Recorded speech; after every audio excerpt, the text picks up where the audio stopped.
Hi, I'm Dave, founder of Halloween Year Round, and today I'm reviewing The Jester 2. That's right, the sequel to the 2023 indie horror movie based on the series of viral YouTube short films all about a killer magician jester that, much like a very common compared to other character, is silent in how he kills people and is very playful and mimes things, is very much a different thing, which I'll get to. Let's jump into The Jester 2.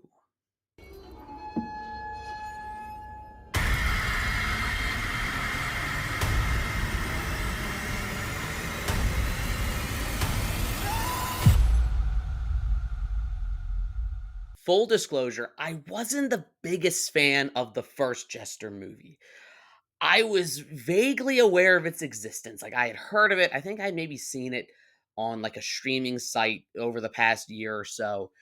But I never actually watched it or the short films until I was getting ready to go see the Jester 2 when it came out. It played for 2 days as a Fathom event.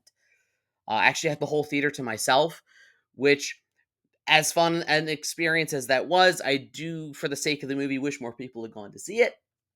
Anyways, I watched the first movie and I felt like, this works better as the short film, because the short films really worked, and I felt like the first movie tried to, it like injected this like deep emotional, like generational trauma subplot about like our subconscious fears and anxieties, and it was a valiant effort. I think it bit off more than it could chew. The Jester 2, on the other hand, I like significantly more because I think it captures the vibes of those short films, why The Jester went viral to begin with. And I really like its premise and what it does. And I love, I mean, I'll get to it in more detail, but I love its whole setting.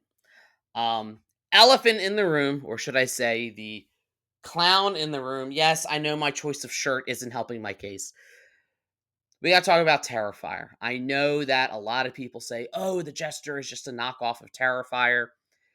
The original short film was uploaded to YouTube merely, like, I think a week or two after Terrifier, the first one, initially premiered at a film festival. So I don't doubt that the original Jester was made, the original short film was made having no knowledge of that. Yes, All Hallows Eve was out at that time, but so much of what we know about Art the Clown and his style and personality doesn't really show up until that first Terrifier movie, which debuted at film festivals in 2016. Didn't really get its internet streaming release until closer to, like, I want to say it was 28. I didn't see it till 2018. That's when I first became aware of its existence. Now, obviously, you could argue that, well, by the time you get to the movies, The Jester and The Jester 2, 2023, 2025, respectively, there's no way for the filmmakers to not be aware of Terrifier. Yes, obviously, but other than the fact that he is a silent killer who mimes things, that really is where the similarities begin and end. The Jester is very much his own unique thing. He's really more of a magician, and I'll talk about this in a little more detail later. He's a tad bit more creative than Art. Sacrilege for me to say for all you Terrifier fans, which I'm still a Terrifier fan. I'm a fan of both, but I'll get into. So we open on Halloween night. We have the Jester appearing and having kind of a fun cold open kill at a Halloween party scene, and then we're introduced to our main character Max. She's 15 years old. She's at that like incredibly awkward stage in life, and I found it kind of interesting. I really like the actress that plays her, Caitlin Trentham. I hope I said that right. I feel like she perfectly captures what it feels like to be that awkward teenager struggling to fit in. And what's really interesting to me is a lot of characters in her age range, especially in horror movies. You have a lot of teenage characters that are trying to grow up too quickly. Like, they want to be taken seriously as adults and don't want to be associated with things that are kiddie.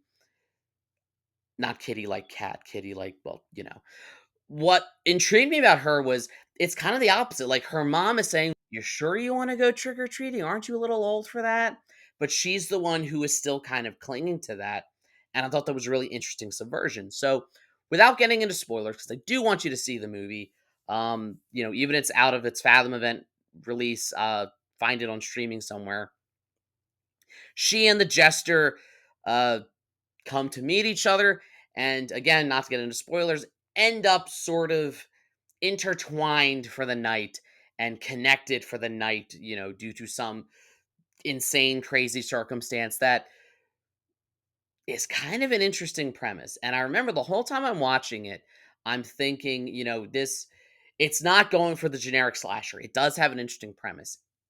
And I remember thinking, this movie is reminding me a little bit of Collateral, the 2004 action thriller directed by Michael Mann, starring Tom Cruise and Jamie Foxx. About halfway through the movie, I just kind of had that thought, like, oh, this is reminding me a little bit of Collateral. That's interesting. That's like an interesting takeaway for me to have. And then literally when the movie was over, because again, it was a Fathom event, they played this behind the scenes like featurette thing that showed the making of the movie and had interviews with the cast and crew. And the director of the movie in this interview literally said, one of my inspirations was Michael Mann's Collateral. And I'm like, I knew it. Relationship between Vincent and Max in that movie, and I wanted to try to emulate some of that dynamic between the Jester and Max in this movie. It's why she's named Max after Jamie Foxx's character. And it was such a cool moment that like I had that thought in my head, and then he confirmed it as I was sitting there in the theater watching it, and it made me have this like cool, fun connection. Like I had figured out, what inspired him, and I think it makes the movie unique. I also really, really like the kills. Again, this is the last time I'm going to compare it to Terrifier. I swear, I promise. Last time I'm going to bring up Terrifier. Yes, Terrifier is known for having some of the most gruesome, over the top, bloody, grotesque, horrifying, disgusting kills in horror movie history. I mean, he shoves a chainsaw up a guy's butt in Terrifier 3. So, all that being said, and what I said earlier about the Jester being a little more creative. Now, don't get me wrong, this is not a kid-friendly movie. It's not. They're dropping f bombs. There's blood. There's gore. There's plenty of like R rated. Technically, it's not rated, but if it was, it would probably get an R rating. But it's not. The Jester doesn't kill people in such over the top bloody ways, but he does kill them in really interesting, creative ways, like taking things that you wouldn't normally think and kind of incorporating magic tricks like, oh, I make you disappear and reappear over here, and then that leads to another character accidentally killing you because they were charging with a weapon, or even like taking someone's an article of clothing and having that strangle a person. I loved how creative the kills were, and how it made me realize, and it's something that's true of all horror. The less bloody you are, the more creative you have to be. Like, if your style is going to be over the top gore, that's great, but if you're not going to do that, you have to do something to set yourself apart from everything else. Whereas Terrifier does in its gore, I think the Jester set itself apart in just how fun and creative the kills were. I also just love that it is oozing in Halloween imagery. There are so many movies that are set on or around or based on the holiday of Halloween. But so many of them, it's kind of just a setting. As much as, don't come at me, Michael Myers fans, I love Michael Myers as much as the next person. Those movies, it is coincidental that it is Halloween night. I mean, the original script was just the babysitter murders and could have literally taken place any other day of the night. Whereas a movie like Halloween 3 Season of the Witch, Trick or Treat, movies like that, Halloween itself feels like it's almost a character. Like it's part of the setting, and again, those movies are oozing with Halloween imagery, and I really like how this one does, and I really like how it explores the idea. I mean, we say trick or treat, we forget that in the old custom it was, give me a treat or I'll do a trick on you. And I love how this kind of harkens back to that, and draws from that old concept of where trick or treating came from to begin with. All that being said, it's not a perfect movie. It is still lower budget. It still has its flaws. Again, as I keep saying again, not to get into spoilers, we do hear the Jester speak, sort of. Not directly. He never takes off the mask and speaks. That would be a bridge too far. That would make me not necessarily like the movie. But he finds another way to speak through something else. And I get that it was necessary to convey a certain piece of vital plot information that the character, not even necessarily the audience, but the character in the movie needs to hear. Because you even could get away with not explaining it directly to the audience. But the character has to hear it kind of spelled out. And so I get in theory it has to be done. I think he gets too talkative. I think he gets too many lines. I think there are too many scenes where he does speak.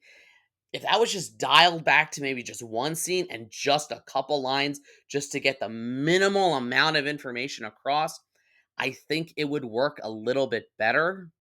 And this might be nitpicky. The ending was clever, but I felt like it was anticlimactic. Which again, for a movie like this, I understand the practical limitations that you can not everything's going to have a big epic showdown at the end, but I felt like it could have had a little more like to it, so to speak.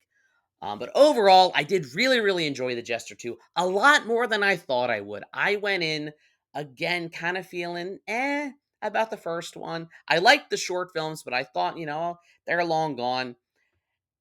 But I think he still got it, and I think I may be adding Jester 2 to my Halloween playlist. Those are my movies that I watch on or around Halloween that just get me in the mood of the season and get me in the mood of the holiday. But hey, these are just my thoughts. These are just my ramblings. This is just my review. This is just my channel. If you don't like it, get your own. Just kidding. Watch mine.